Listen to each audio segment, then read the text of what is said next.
ಉಪನಿಷತ್ತಲ್ಲಿ ಹೇಳ್ತಿದ್ರು, ಭಗವದ್ಗೀತೆಯಲ್ಲಿ ಹೇಳ್ತಿದ್ರು, ಬ್ರಹ್ಮಸೂತ್ರವನ್ನು ಹೇಳ್ತಿದ್ರು, ಸಿದ್ಧಾಂತ ಶಿಖಾಮಣಿಯನ್ನು ಹೇಳಿದ್ರು, ಎಲ್ಲ ಶಾಸ್ತ್ರಗಳಲ್ಲಿ ಹೇಳಿದ್ರು ಸಹಿತ ಆ ಗ್ರಂಥಗಳನ್ನ, ಆ ಪುಸ್ತಕಗಳನ್ನ ಕೇವಲ ಕೈಯಲ್ಲಿ ಹಿಡಿತಿದ್ದರೆ ವಿನಃ ಪುಸ್ತಕಗಳೇ ಅವರಾಗಿ ಬಿಟ್ಟಿದ್ರು.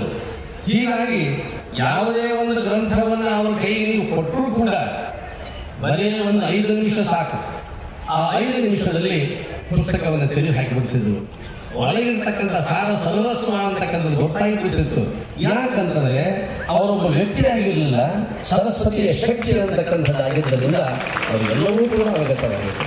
ಅಂತಹ ಪೂಜ್ಯರು ಸುತ್ತೂರು ಮಠದಲ್ಲಿ ಅಲ್ಲಮಾ ಪ್ರಭುದೇವರ ವಚನ ನಿರ್ವಚನಗಳನ್ನು ಮಾಡ್ತಾ ಇರುವಾಗ ಇಮ್ಮಡಿ ಶಿವಬಸವ ಮಹಾಸ್ವಾಮಿ ಅಂತಕ್ಕಂಥವರು ಒಳ್ಳೆಯ ಒಂದು ಮಾತನ್ನು ಹೇಳ್ತಾರೆ.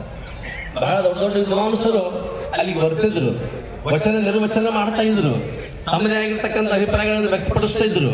ಕೊನೆಗೆ ಕನ್ಕ್ಲೂಷನ್ ಯಾರು ಅಂತ ಕೇಳಿದ್ರೆ ಸಿದ್ದೇಶ್ವರಪ್ಪ ಅವರು.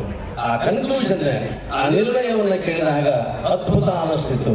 ಏನು ನನ್ನ ಪಾಂಡಿತ್ಯ ಎಲ್ಲವೂ ಶೂನ್ಯ ಆಯ್ತಲ್ಲ ಅಂತ ಅಂದ್ರು ಕುಂದೂರು ಮಠದ ಪೂಜ್ಯರು. ಕೊನೆಯ ಒಂದು ಮಾತನ್ನು ಹೇಳ್ತಾರೆ, ಇಷ್ಟು ದಿವಸ ಏನು ನಡೀತು ವಚನ ನಿರ್ವಚನ ಅಂತಕ್ಕಂಥದ್ದು ಬಹುತರ